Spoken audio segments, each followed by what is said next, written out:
അങ്ങനെ നമ്മുടെ ഷഹറാസാദ് രാജാവായ ഷഹരിയാന്റെ അനുവാദത്തോടുകൂടി 1001 രാത്രികളിലെ ആദ്യത്തെ രാത്രിയിലെ കഥ പറയാൻ പോവാണ് കേട്ടോ. അപ്പോ രാജാവെ, ഞാൻ ആദ്യമായിട്ട് പറയാൻ പോകുന്നത് വ്യാപാരിയും ഭൂതം എന്നുള്ള കഥയാണ്. ഒരു നാട്ടില് അതിധനികനായിട്ടുള്ള ഒരു വ്യാപാരി ഉണ്ടായിരുന്നു. പല സ്ഥലങ്ങളിലും ഇങ്ങനെ യാത്ര ചെയ്തായിരുന്നു അദ്ദേഹത്തിന്റെ വ്യാപാരം നടത്തിക്കൊണ്ടിരുന്നത്.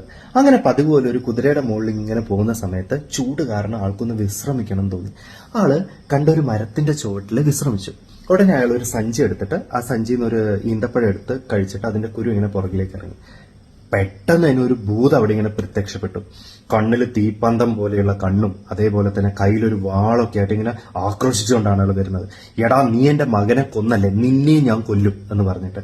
ഉടനെ വ്യാപാരി ഇങ്ങനെ പറഞ്ഞു, ഞാൻ നിങ്ങളുടെ മകനെ കൊന്നെന്നോ, നിങ്ങൾ എന്താ പറയുന്നത്? അതെ, നീ വലിച്ചെറിഞ്ഞ് ഈന്തപ്പഴത്തിന്റെ കുരു പുറത്തു വന്ന് വീണിട്ട് എന്റെ മകൻ മരിച്ചിരിക്കുന്നു, നിന്നെയും ഞാൻ അതുപോലെ കൊല്ലും. ഉടനെ വ്യാപാരി പറയാണ്, അങ്ങനോട് ക്ഷമിക്കണം, ഞാന് വീട്ടില് എന്റെ ഭാര്യയോടും മക്കളോടും യാത്ര പറയാതെയാണ് വന്നേക്കുന്നത്. എനിക്ക് അവരോട് യാത്ര പറയണം. മാത്രമല്ല, എന്നെ വിശ്വസിച്ച് ഒരുപാട് പേര് എനിക്ക് കടം തന്നിട്ടുണ്ട്. ആ ബാധ്യതകളൊക്കെ എനിക്ക് തീർക്കണം. ഞാനൊരു ദൈവവിശ്വാസിയാണ്, നിങ്ങൾക്ക് എന്നെ വിശ്വസിക്കാം. ഇതെല്ലാം തീർത്ത് നിങ്ങൾ പറയുന്ന ഒരു സമയത്ത് ഞാനിവിടെ തിരിച്ചു വരാം. അപ്പൊ ഭൂതത്തിന് എന്തോ ഇയാൾക്ക് എന്തോ ഒരു ഇയാള് പെരുമാറ്റത്തിലൊക്കെ ഒന്ന് വിശ്വാസമായി. അപ്പൊ ഭൂതം പറഞ്ഞു, ശരി, അടുത്ത വർഷാരംഭത്തിൽ നീ ഇവിടെ എത്തിയേക്കണം എന്ന് പറഞ്ഞു.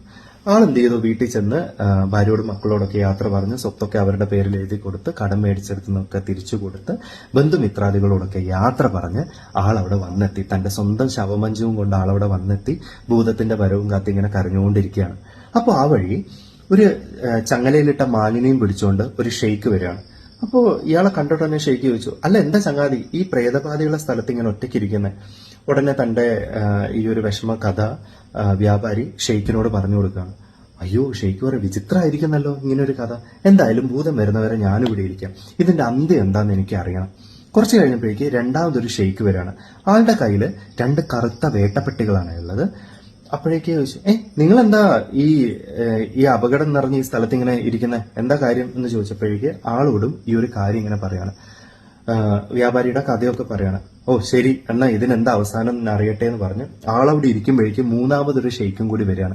അദ്ദേഹം ഒരു കോവർ പെൺകഴുതയെ ഇങ്ങനെ നടത്തിക്കൊണ്ട് വരികയാണ്. അപ്പൊ അയാളും ഇതേ ചോദ്യം ആവർത്തിച്ചു. ആളോട് ഇവരിതേ മറുപടി പറഞ്ഞു. അങ്ങനെ 3 ഷെയ്ക്കുമാരും കൂടി ഇയാളെ കൂടി ഇരിക്കലായി. അങ്ങനെ കുറച്ച് കഴിഞ്ഞപ്പോഴേക്ക് അന്തരീക്ഷത്തിന്റെ ഭാവവും മട്ടൊക്കെ മാറി. മണൽക്കൂനകളൊക്കെ ഇങ്ങനെ കാറ്റടിച്ചടിച്ച് വലിയ മണൽക്കൂനകളായിട്ട് അതിൻ്റെ ഉള്ളിൽ നിന്ന് പെട്ടെന്ന് തന്നെ ഒരു ഭൂതം പ്രത്യക്ഷപ്പെട്ടു. തീപ്പന്തം പിടിച്ച പോലത്തെ കണ്ണും കയ്യിലും വാളൊക്കെ ആയിട്ട് അദ്ദേഹം വ്യാപാരിയെ വലിച്ചഴച്ചുകൊണ്ട് പോയി. എന്റെ പൊന്നു മോനെ കൊന്നതുപോലെ നിന്നെ ഞാൻ കൊല്ലുവിടാം, നീ ഇങ്ങോട്ട് വാടാന്നൊക്കെ പറഞ്ഞിട്ട് ആളെ വിളിച്ചുകൊണ്ട് പോയി. ആളിങ്ങനെ ഏങ്ങലടിച്ച് കരയായിരുന്നു. അപ്പൊ ഈ ഒരു ദയനീയ അവസ്ഥ കണ്ടിട്ട് ആ 3 ഷെയ്ക്കുമാരും ഇങ്ങനെ കരയാണ്. പെട്ടെന്ന് ആദ്യത്തെ ഷെയ്ക്ക് ഒന്ന് ധൈര്യം സംഭരിച്ചിട്ട് ഭൂതത്തിന്റെ കയ്യിൽ ഇങ്ങനെ ചുംബിച്ചുകൊണ്ട് പറഞ്ഞു, ദയാലുവായ ഭൂതത്താനെ, എനിക്ക് അങ്ങയോട് എന്റെ കഥ പറയണം. എന്റെ കഥ കേട്ടിട്ട് അങ്ങേക്ക് മനസ്സലിയാണെങ്കിൽ ഇയാളുടെ രക്തത്തിന്റെ 1/3 ഭാഗം എനിക്ക് വിട്ടുതരണം. അപ്പോ ഭൂതം പറഞ്ഞു, ശരി, എന്നാ നീ നിന്റെ കഥ പറ, എന്നിട്ട് നമുക്ക് ബാക്കി തീരുമാനിക്കാം. അങ്ങനെ ആദ്യത്തെ ഷെയ്ക്ക് ആളുടെ കഥ പറയാണ്. ഭൂതമേ, കണ്ടോ, എന്റെ കയ്യിലിരിക്കുന്ന ഈ മാൻപേടയെ കണ്ടോ? ഇതെന്റെ മാതുലപുത്രിയാണ്, എന്റെ മുറപ്പെണ്ണാണ്. വളരെ ചെറുപ്പത്തിലെ ഞങ്ങളുടെ കല്യാണം കഴിഞ്ഞതാണ്. ഏകദേശം 30 വർഷം കഴിഞ്ഞിട്ടും എനിക്കൊരു കുഞ്ഞിനെ തരാൻ ഇവളെ കൊണ്ട് സാധിച്ചില്ല. അതുകൊണ്ട് ഞാനൊരു വെപ്പാട്ടിയെ സ്വീകരിച്ചു. അവളിൽ 1 വർഷം തികയുന്നതിന് മുന്നേ തന്നെ എനിക്ക് അമ്പിളിക്കല പോലെ സുന്ദരനായിട്ടുള്ള ഒരു ആൺകുട്ടി ജനിച്ചു. അങ്ങനെ ആ മകന് 15 വയസ്സായ സമയത്ത് വ്യാപാരത്തിന്റെ ആവശ്യത്തിനായിട്ട് ഞാൻ കുറച്ച് ദൂര സ്ഥലത്തേക്ക് പോയി. ഒരു കാര്യം പറയാൻ വിട്ടു.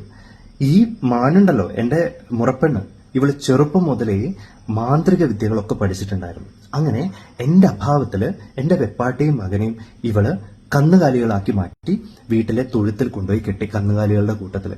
അങ്ങനെ ഞാൻ തിരിച്ചു വന്നപ്പോഴേക്ക് എന്റെ മകനെയും അവന്റെ അമ്മയും തിരക്കിയപ്പോഴേക്ക് ഇവള് പറയാം, ആ അടിമ പെണ്ണ് ചത്തുപോയി, ആ കുരുത്തം കെട്ട ചെറുക്കൻ ഇങ്ങോട്ട് ഓടിപ്പോയി.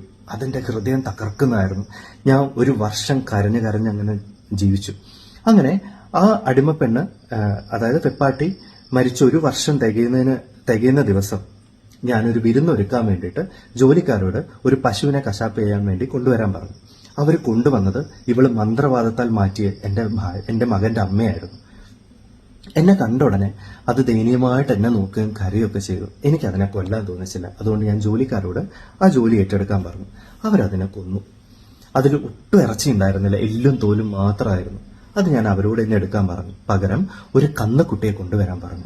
ഇവള് വഴി അവർ കൊണ്ടുവന്നത് എന്റെ മകനെയായിരുന്നു. എന്നെ കണ്ട ഉടനെ അതിങ്ങനെ കയറ് പൊട്ടിച്ച് ഓടാനും കുത്തി മറിയാനും അതേപോലെ തന്നെ അമറാനും കരയാനും ഒക്കെ കണ്ടു. അത് കണ്ട് എനിക്ക് അതിനെ കൊല്ലാൻ തോന്നിച്ചില്ല. പക്ഷേ കഥ ഇത്രയായപ്പോഴേക്ക് സൂര്യൻ ഉദിച്ചു. ഷഹറാസാദ് മൗനം പാലിച്ചു.